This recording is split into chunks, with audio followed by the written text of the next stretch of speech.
I call this meeting to order. Copy to that, please. To the flag of the United States of America and to the republic for which it stands, one nation, under God, indivisible, with liberty and justice for all.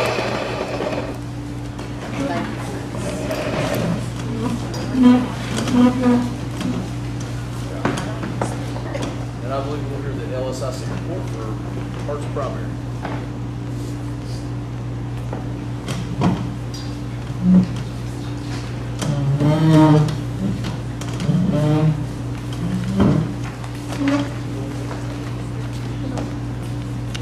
Good evening. Before I start with the report, I'd like to introduce some of the staff that we have here with us tonight, and we'll start with Cheryl Lingus over here. She's our speech therapist. Kim Light is 3rd and 4th grade social studies and science teacher. Myra Blair is kindergarten. Todd Ropesy is our counselor. And in the back we have Karen Browning, who is a preschool teacher, and Mary Mullins, who is one of our cooks, and Orlantha Maynard, who is 1st grade teacher. And truly, this school operates as a team. We could not do everything that we have done without one another. And we support one another, and we just all operate pretty much as one, and that's unusual in schools because I think a lot of it's because we come from this area and we grew up together, we know one another, and we like one another. We really do, and we respect each other. So starting with our presentation, this is our LSIC report. And our main goal, as always, is to educate our students, to educate our parents, our community, and to educate ourselves. We have to constantly grow. And I know that this print is very small, and it's hard for you to see anything, but this is starting in with our test scores.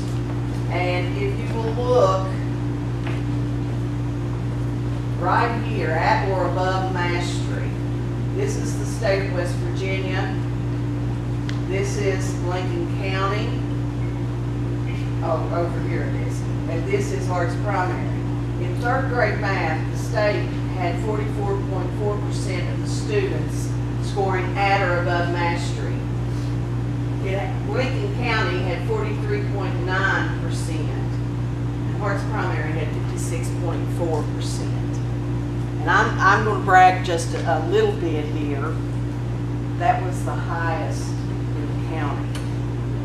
Not only was it the highest in the county, I know that it was the highest in Logan and in Mingo County, because my sister-in-law's in Mingo County and she's over testing, and my cousin is Title I director in Logan County. So, you know, I have little birdies in both counties who tell me things, and I know that these math test scores that we have are the highest in 3 counties, and that's saying something. That's just, we're just really proud of all that. 3rd grade reading in the state. Let's see, the state had 44%. County had 39, and we had 43.6. We were 9/10 of a point below the state average. And that also was the highest in Lincoln County. I'm just thrilled. But to me, 40% is not good enough. And to our staff, 40% is not good enough. So you'll hear in a few minutes what we plan on doing to increase that. 4th Fourth grade, we had pretty much the same. This is fourth grade reading, language arts. We were a little below the state, 34%. The state had 40%. Total overall reading for our school was 40%. And to me, when you say that you've got 40% of your students at or above grade level, that's not good enough. We've got to do something. And I've talked with Charlene Covert. I've talked with several people about what is it we're not doing. Evidently, we're not doing something because our scores are not better. And we decided that we were going to approach things a little bit different this year. Fourth grade, we had 59% of our kids in math were at or above mastery. And West Virginia had 42%. County had 36%.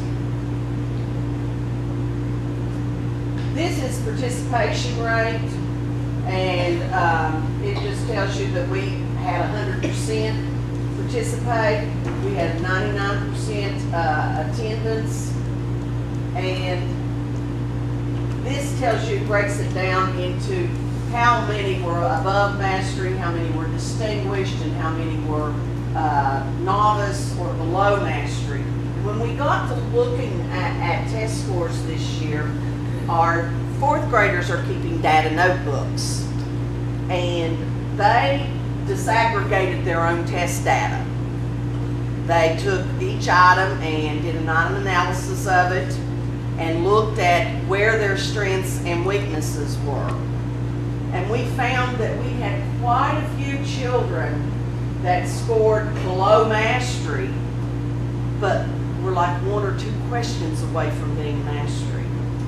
And the children can tell you what a lot of their strengths and their weaknesses are.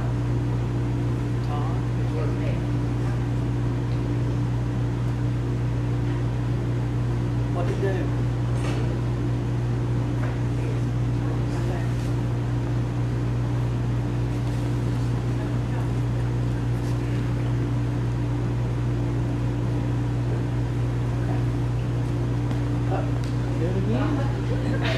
You got the magic touch, Todd, stay.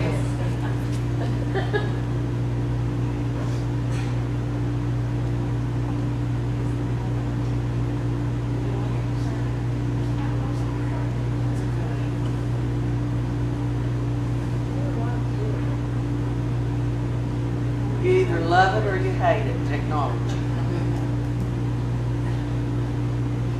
And it always messes up right when you want it to do what it's supposed to do. And like I said before, our attendance rate was like a 99 point something, 99.7. Oh, there it is. And last year, one of the things that we did for our attendance rate was we started offering something every year or every month for the students. We may do a pizza party. We may do 15 minutes of free play, just some little reward. And you would be shocked at how many kids fight to get that reward. I get more phone calls from parents over that than anything. I had one the other day told me that her child wasn't going to get to go to the next one, so she was just going to keep him home. I said, well, you're going to keep your child home because of a 15-minute reward? Yep, sure am. And I said, well, I finally talked her around and she saw what she was saying, but they really, really like the incentives for our attendance. And that's one of the reasons why we had such a high attendance rate. And 2 years ago, we had the lowest attendance rate in the county. And we had this last year even with swine flu.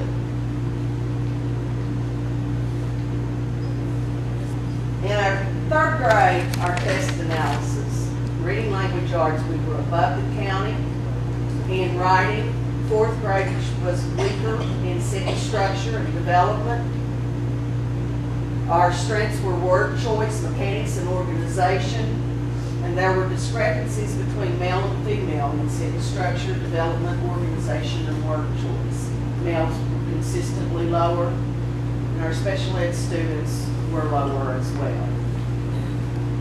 Special ed subgroups scored lower than the other subgroups in reading, language, arts. And I think that they do that because they're required to read on this reading, language, arts, but in math it can be read to them. So typically what we've found in the past when we read it to them, usually our special ed subgroup is very high in math.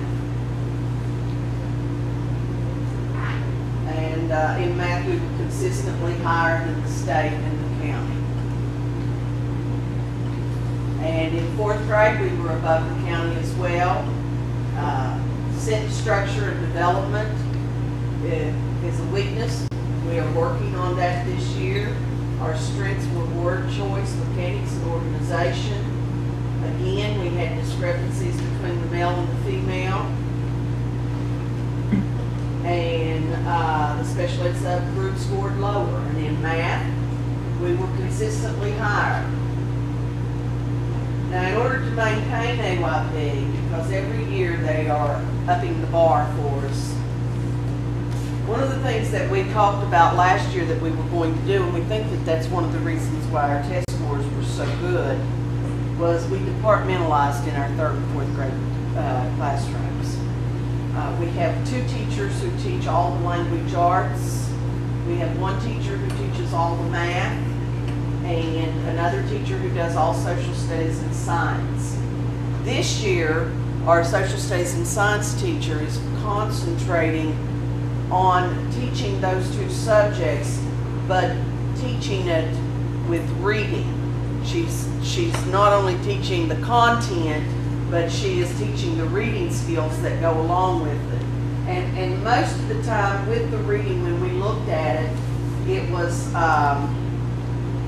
our nonfiction. That's where we score so low. And that's where a lot of schools are scoring low now, is in the nonfiction passages. And most of the West test is nonfiction now. We do an in-depth test analysis, and like I said before, our students also did that for themselves. And we think that that's had a major impact. We've seen students that typically don't put forth their best effort starting to do that because they don't like it when they have to graph their data and their test scores, and it's not as good as other students. This year, Mr. Roach asked each school to pick areas that they wanted to focus on, and our areas are process writing, vocabulary, and comprehension. We feel that that's our weakest area, is in the reading part, and so we are making an all-out effort to work on and improve those skills. We also started this past spring Stephen Covey Leadership. We are meeting with the middle school teachers and are doing some training with Stephen Covey on developing leaders within our schools. The #1 school in the United States is A.B. Combs School in North Carolina, and they are a Covey Leadership School.